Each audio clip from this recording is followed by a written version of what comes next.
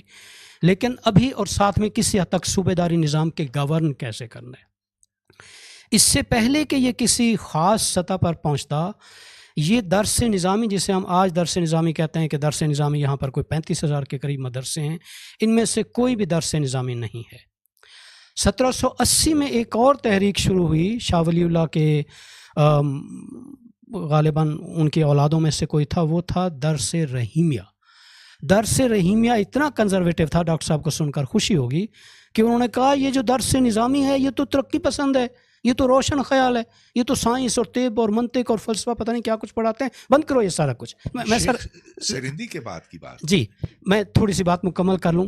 تو انہوں نے وہ بند کر کے درس رحیمیہ شروع کر دیا، جس میں تعلیم اور تجوید اور قرآن اور تفسیر اور تمام توہمات وہ اس پر پڑھاتے تھے. آج جو ہمارا نظام تعلیم ہے وہ یہی ہے، دراصل درس رحیمیہ ہے جسے ہم درس نظامی کہتے ہیں. اب تھوڑا سا آگے بڑھتے ہیں، مکالے کے منٹس پر آتے ہیں. وہ ساری باتیں درست ہیں، ہم میں سے بہت سارے لوگ یہاں پڑھے لکھے لوگ جانتے ہیں کہ اس نے کہا تھا کہ برطانیہ کے کسی ایک لائبریری کی ایک کتاب ہندوستان کی تمام لائبریریوں کی تمام کتابوں پر حاوی ہے کیونکہ یہ خرافات پر مبنی ہے. دونوں بحثیں شامل تھیں، آپ نے دونوں کا ذکر کر دیا. ایک تیسری بحث کا بھی میں ذکر کر دوں. ایک تیسری بحث بھی 1835 سے 1852 تک جاری رہی. وہ بحث یہ تھی کہ کیا ان کو انگریزی میں تعلیم دی جائے یا مادری زبان میں. مکالے کا یا اس کے فالوورز کہہ لیں یا اس کے ہم نوا یہ کہہ رہے تھے کہ نہیں، انگریزی میں تعلیم دینا چاہیے. سائنس اپنی جگہ، منطق اپنی جگہ، شعور اپنی جگہ، لیکن دراصل ہمیں ایک افرادی قوت چاہیے، کیونکہ وہ تو نفرت کرتا تھا یہاں کے لوگوں سے. وہ افرادی قوت اگر ہم مقامی زبان میں تعلیم دیں گے تو وہ حاصل نہیں ہوگی. لیکن 1752 سے 1760-65 تک صورتحال یہ ہوگی کہ دونوں میں شروع ہوئی. مثلا بنگال میں، مثلا کیرالہ میں، مثلا سندھ میں 1852 میں یہ شروع ہوا تھا نظام. انہوں نے مادری زبان میں تعلیم دی. ہو سکتا ہے لوگوں کی اپنی خواہش ہو یا وہاں پر نظام وضع ہو یا بنگال میں، یا پھر وہاں انہوں نے محسوس کیا کہ یہاں پر مادری زبان میں تعلیم دینا زیادہ بہتر ہے، جس لیے وہ کورٹ کی، کچہری کی اور عام پولیس کی، تھانے کی، اس طرح کی زبان بنی. اب تھوڑا سا آگے آتے ہیں. اس میں کوئی دوسری رائے ہی نہیں ہے. اسی تعلیم کا شاخسانہ تھا کہ 1857 کے بعد جب، جس کو سر سید احمد خان اسباب بغاوت ہند یا غدر کہتے ہیں، وہاں پر اسی میں سے، کیونکہ وہ ایک طرح سے غیر جانبدارانہ یا معروضی یا کسی حد تک سائنسی یا کسی حد تک منطقی یا ریشنل، آپ اسے کہیں عقلی تعلیم تھی، اسی میں سے پھر یہ بنیاد ہوئی کہ سر سید احمد نے، جیسا کہ آپ نے ذکر کیا، پھر ان کے رفقائے کار جس میں جسٹس سمیر علی ہیں، مولوی چراغ علی ہیں، کسی حد تک پہلے، بعد میں وہ بدل گئے، شبلی نعمانی اور الطاف حسین حالی، اور پھر انہی کا شاخسانہ میں ذکر کرتا جاؤں جسے بعد میں پرویزی فرقہ کہا گیا، حالانکہ کوئی اس کا فرقے سے تعلق نہیں ہے. غلام احمد پرویز، ڈاکٹر محمد فضل ان کا نام تھا، اور آج کل کے دور میں غامدی صاحب اور کسی حد تک یہ خورشید ندیم. یہ ایک تحریک ہے جو اسلام کے اندر یا اسلامی روایت کے اندر جو ریشنل ایجوکیشن کو، اقبال تو نہیں کرنا چاہ رہے تھے نا، جو ریشنل ایجوکیشن کو پروموٹ کرنے کی کوشش کر رہے تھے. اب بات یہ ہے کہ وہ جو ان کی، یعنی ترکوں کی کسی حد تک کوئی لیگیسی شاید ہو، اس لیے وہ سروائیو بھی کر رہے ہیں، اور اب بھی کلونیل انسپریشن یا اسپریشن ہم اس میں دیکھتے ہیں. لیکن سلاطین اور مغلوں کی اس طرح کوئی انسٹیٹیوشنل، کانسٹیٹیوشنل، ڈیموکریٹک لیگیسی نہیں تھی، اور رفتہ رفتہ یا تو فضل آؤٹ ہو گئے یا اس طرح رچ بس گئے کہ وہ کلونیل سسٹم یا کلونیل نظام جس کو ہم آج بھگت رہے ہیں اپنی تمام بلیسنگ اینڈ ڈسگائز کے ساتھ ساتھ، اس طرح کا سسٹم، سٹرکچر، ڈیموکریٹک سسٹم، پھر کلونیل، پوسٹ کلونیل، پھر capitalism, liberal capitalism, nation states, وہ نہیں تھا. اس لیے اس پر زیادہ بحث کی جاتی ہے اور باقی چیزوں کو کسی حد تک چھوڑ دیا جاتا ہے. مطلب چشم پوشی کرنا یا یہ کہنا مقصود نہیں تھا کہ کوئی اعلیٰ قسم کی تعلیم تھی یا اس کلونیلزم کو معاف کر سکتے ہیں وغیرہ وغیرہ. ٹھیک ہے، بالکل میں آپ سے اتفاق کرتا ہوں کہ یہاں کوئی تعلیمی نظام تھا نہیں، اور جب آیا تو اس کی ہم نے ڈٹ کے مخالفت کی، ہم مسلمانوں نے ڈٹ کے مخالفت کی. 1835 میں جب میکالے نے یہ ایڈوکیشنل ریفارمز کا اعلان کیا تو 8,000 علماء نے ایک اپیل کی انگریز سے کہ ہمیں تمہاری تعلیم نہیں چاہیے، ہمیں اپنی ہی تعلیم چاہیے، وہ کافی ہے، جو کتاب الہی ہے وہ ہماری ٹیکسٹ بک ہے، اس سے آگے ہمیں کسی چیز کی ضرورت ہی نہیں. تو اس چیز میں جب لوگ پھنس جائیں، اس سے نکلنا نہ چاہیں، تو پھر ظاہر ہے کہ ان کا انجام وہی ہونا ہے جو ہے اس وقت ہمارا. اور آپ دیکھ لیجئے کہ حالانکہ بڑے دعوے ہیں کہ مسلمانوں نے سائنس ایجاد کی اور سب کچھ، اور آج کے بچے یہی سیکھتے ہیں نا کہ origin of science came from Islam. آپ فزکس کی کتاب، فزکس کی ٹیکسٹ بک کھولیں، کیمسٹری کی کھولیں، تو ادھر پہلا چیپٹر اس پر ہوتا کہ مسلمان سائنسدانوں نے کیا کیا تھا.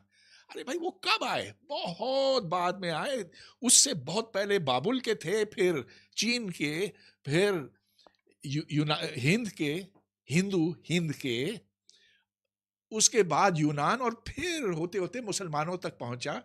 اور مسلمان یہ کر سکے اس لیے کہ یونان کی تعلیم تھی جس کے سبب وہ ریشنل سوچ کی طرف انہوں نے کوشش کی، اور جس کی مخالفت نے آخر انہیں ختم کر دیا. میرا مطلب یہ کہ امام الغزالی کی سوچ جو سرایت کر گئی پوری امت میں، آپ سمجھ لیجئے، یہ جو انشاءاللہ ماشاءاللہ والا کلچر ہے وہ کہاں سے آتا؟ ادھر سے آتا کہ ہر چیز جو ہوتی ہے سو حکم الہی کے سبب ہوتی ہے. اب پتھر بھی جو زمین پر گرتا ہے وہ اس لیے کہ اللہ نے حکم کیا. سبب اور مسبب کا جو رابطہ ہے وہ انہوں نے ٹینچی سے کاٹا کہ ہر چیز فرشتے کراتے ہیں. اب وہ جو فرشتوں میں اس طرح سے اور جنوں میں یقین رکھیں گے اور جو اعلیٰ عہدوں پر پہنچیں گے اور جو ہمارے تعلیمی نظام کو ہتھیائیں گے، تو یار کیا بات ہے انلرننگ کلونیلزم. ہمیں تو جدیدیت چاہیے، جدیدیت. اور یہ جدیدیت مسلمان نہیں لا سکتے جب تک وہ کالونائز نہ ہوتے. بہت شکریہ. نہ ہندو لا سکتے، ہندو بھی اسی میں دھسے رہتے، وہ آج بھی اپنی بیواؤں کو زندہ جلا دیتے. میں تھوڑا سا ایک کلیریفیکیشن، آپ نے بات کی فلوئڈٹی آف نالج کی. دیکھیں ایک چیز جو اپنے زور پر جب چل رہی ہوتی ہے تو اس کے ساتھ کانٹرڈکشنز بھی آ رہی ہوتی ہیں، اور وہ بھی لوگوں نے ریزسٹ بھی کیا. جہاں پر ان کو لگا کہ یہ ایک موومنٹ چل رہی ہے، یہ ایک تھاٹ چل رہا ہے، اس کے اگینسٹ بھی انہوں نے کیا تھا. جہاں پر جب اگر آپ برہمنک اسٹڈیز کو اگر دیکھا جائے تو اس کو کاؤنٹر کرنے کے لیے جو کاسٹ سسٹمز جو بن رہے تھے، اسی وقت لوگوں نے اس کے خلاف موومنٹ بھی لے کر آئے تھے، اور کافی ریشنل موومنٹس بھی لے کر آئے تھے. مطلب ایسا نہیں ہے کہ یہ چیزیں جو تھی یہ ان کے اوپر کوئی لگام اس وقت ڈالا گیا تھا. دے ور گوئنگ بے لگام، مطلب ایوالو ہو رہی تھی، اور وہ اپنی اسپیڈ پر اور اپنی پیس پر ہو رہی تھی. جیسے جو لوگ، اس کا کیا ثبوت ہے؟ اس کا ثبوت یہ ہے سر کہ آپ کی جہاں پر آپ کی ویدک ایجوکیشن کو جہاں پر لوگوں نے ڈینائی کیا، you had Buddhism, you had Jainism coming along، ساتھ ساتھ تو کانٹرڈکشن سے چلتی رہی ہیں، رائٹ. چیزیں کی اپنی ایک آتی ہے، ایک اپنے بیلنس ہوتی ہیں چیزیں، without bringing in any limitations, without bringing in any کہ آپ اس کو ڈی ہیومنائز کریں، کیونکہ لوگوں کی جو سوچ بن رہی ہوتی ہے بڑی نیچرلی بن رہی ہوتی ہے، اور ایجوکیشن کی جو ایکسٹریم سے چل رہی ہوتی ہے وہ بڑی نیچرل ایک اپنے پیس پر چل رہی ہوتی ہے. کہنے کا مقصد یہ ہے فورسز اینڈ کاؤنٹر فورسز شروع سے ہی رہی ہیں کسی بھی اس کے مطابق. مگر مجھے یہ بتائیں، خواہ وہ بدھزم ہو یا ہندو مت ہو یا پرانا اسلام ہو، کہاں یہ لکھا تھا کہ دنیا گول ہے؟ لوگ تو سمجھتے ہیں یہ چپٹی ہے اس زمانے کے. لیکن سوچ اب بھی کچھ مولوی صاحبان یہی کہتے ہیں ٹی وی کے اوپر، ٹی وی پر آ کر بچوں کو ڈانٹتے ہیں جو یہ سمجھتے ہیں کہ دنیا گول ہے اور اسی لیے سردی، گرمی، خزاں، یہ مختلف موسم آتے ہیں. میں نے خود یہ کلپ دیکھے ہیں.